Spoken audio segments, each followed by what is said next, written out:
a gente precisa começar a pensar, né, o que que é então uma personalidade, o que que é um transtorno de personalidade. As características da personalidade do indivíduo, elas vão refletir formas persistentes que esse indivíduo tem de perceber, de pensar, de sentir, de se relacionar com ele mesmo, com o ambiente e com os outros, né? Então, a gente pensa num transtorno de personalidade como um padrão persistente de experiência interna, que é essa forma que eu sinto e processo a informação vinda, né, do meio ambiente e o comportamento, que vão se desviar de uma forma aí acentuada das expectativas da cultura do indivíduo. A gente entende, então, que cada indivíduo tem a sua personalidade, uma personalidade única, e que quando esses traços de personalidade, eles passam a ser rígidos, persistentes, difusos, inflexíveis, então aí nós temos a configuração de um transtorno de personalidade. Então, um traço de personalidade, ele vai se transformar em um transtorno quando ele for inflexível, mal adaptativo, quando ele causar prejuízo funcional e quando ele causar sofrimento subjetivo. É importante a gente ter claro, né, que não é em todos os transtornos de personalidade que o indivíduo sofre, que o indivíduo tem sofrimento. Então, se nós formos pensar na personalidade antissocial, na personalidade narcisista, são personalidades, são transtornos que o indivíduo vai ter pouco sofrimento, mas eles fazem o outro sofrer, eles fazem aqueles que estão à sua volta sofrer. E esse é um ponto importante, porque muitas vezes o paciente chega no nosso consultório sem essa demanda, sem uma necessidade de tratamento, mas está fazendo todos à sua volta sofrer, tá? É importante a gente diferenciar respostas a estressores situacionais de traços que, por definição, precisam ser longínquos, né? Então, o paciente precisa funcionar daquela forma disfuncional ao longo de um tempo, né? Então, existe uma estabilidade dos traços de personalidade ao longo do tempo e em diversas situações, tá? Esse é um outro ponto muito importante. Então, se um paciente tem um problema somente no trabalho, mas não tem um problema social, não tem problema com amigos, não tem problema dentro de casa, a gente não pode pensar em um transtorno de personalidade. A gente vai pensar que esses traços, essas características são pervasivas. Elas invadem todas as situações sociais de vida do paciente. O DSM-5 ele vai apresentar duas abordagens para a gente fazer a classificação. A abordagem categorial e a abordagem dimensional. Até o DSM-4-TR, nós só tínhamos a abordagem categorial. A abordagem dimensional, então, ela surge agora com o DSM-5, né? No modelo categorial, como é que esse modelo funciona? Eu tenho um número de critérios para cada um dos transtornos de personalidade e o indivíduo precisa preencher 2, 3, 4, 5, 6 daqueles critérios para ele ser considerado, né, um indivíduo com transtorno de personalidade, tá? Então, o borderline tem 8 critérios diagnósticos e o paciente precisa apresentar no mínimo 5 daqueles critérios. Já no modelo dimensional, a premissa é outra, né? Então, no modelo dimensional, eu deixo de ter critérios diagnósticos e eu passo a entender que, em algum nível, todos os indivíduos apresentam alguma característica dos transtornos de personalidade, tá? Então, a gente passa a ver o indivíduo de forma dimensional. Então, eu vou começar falando um pouquinho do modelo categorial, né? É importante a gente entender que todos os transtornos de personalidade no modelo categorial, eles são qualitativamente diferentes entre si, tá? Então, e o indivíduo vai ter necessariamente um padrão disfuncional de funcionamento, no mínimo em 2 dessas 4 áreas. Área da cognição, então a forma como o indivíduo percebe, percebe o outro, a forma como o indivíduo se interpreta o outro, os eventos. Na afetividade, eu vou ter ali, né, alguns transtornos com muita intensidade afetiva, por exemplo, o transtorno borderline, outros transtornos, como, por exemplo, o esquizoide, né, plano no afeto, basicamente não lida com afeto, né, não tem o afeto, e nas respostas emocionais. Eu também vou ter um padrão disfuncional no funcionamento interpessoal do paciente e, por último, controle de impulsos.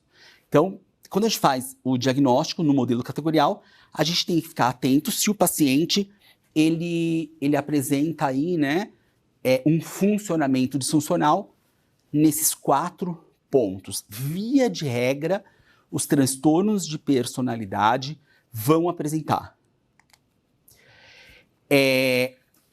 Um ponto importante, né?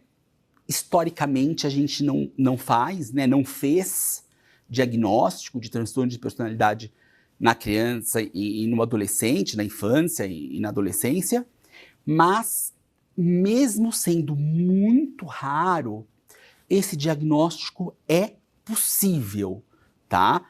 Sempre a exclusão da exclusão da exclusão, né?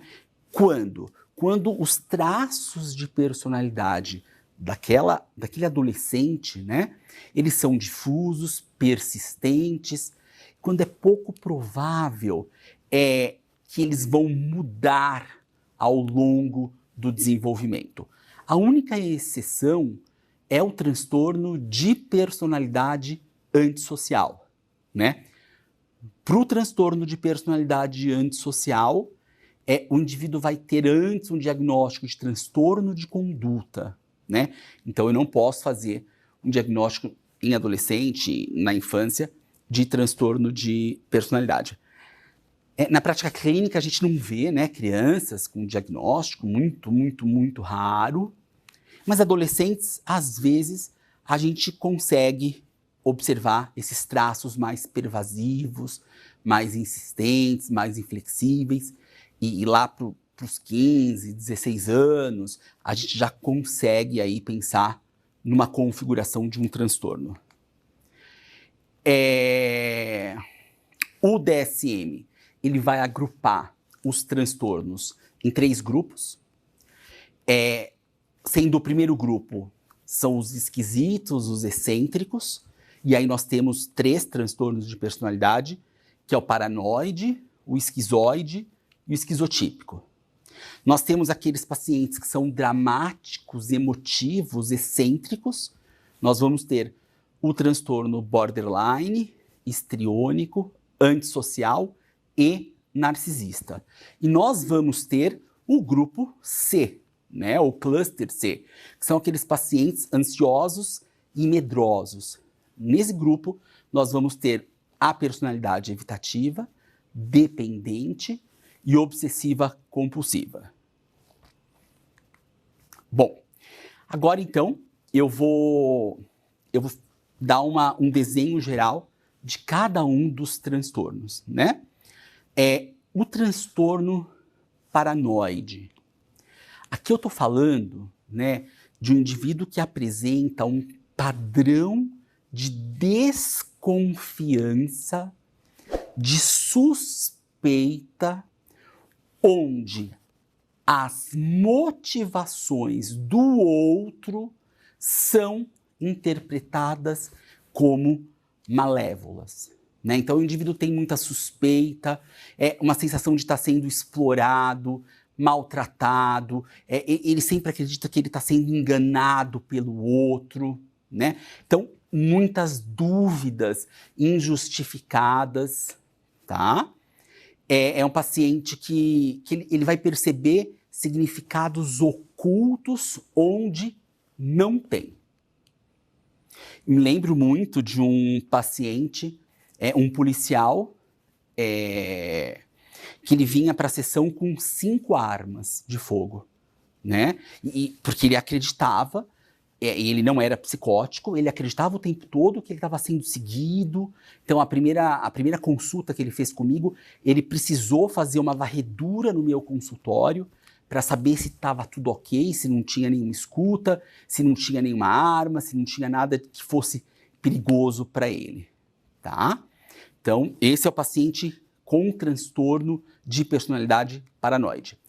O paciente esquizoide. Aqui eu estou falando de um paciente que vai apresentar um padrão de distanciamento nas relações sociais e uma faixa muito restrita de expressão emocional. Então, são pacientes que não desejam, não desfrutam de relações íntimas, né? Então, eu tenho um paciente, atualmente, que ele tem 22 anos e ele não vislumbra, né, o desejo pelo sexo oposto ou pelo mesmo sexo. Ele não tem... Ele fala que ele vive bem com ele mesmo e que ele não tem desejo, né, de estabelecer conexões, tá? São pacientes muito solitários, as atividades vão ser muito solitárias, poucas experiências sexuais, quando tem. É muito comum o paciente esquizoide não estabelecer intimidade, ele não consegue ter intimidade, tá? É um paciente que mostra uma certa indiferença à crítica, uma indiferença a elogio dos outros. Bom, na personalidade esquizotípica, eu vou ter um padrão de desconforto agudo nas relações íntimas. Eu vou ter distorções cognitivas, perceptivas, e eu vou ter comportamentos excêntricos, tá? Então essa é a personalidade esquizotípica.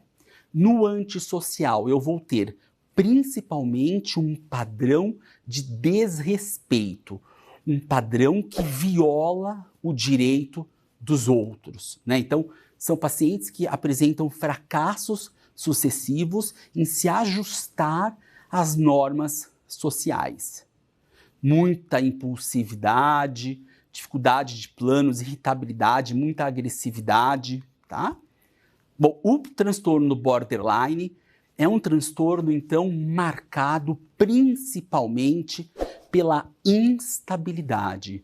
Instabilidade nas relações interpessoais, na autoimagem, nos afetos e com muita impulsividade, né?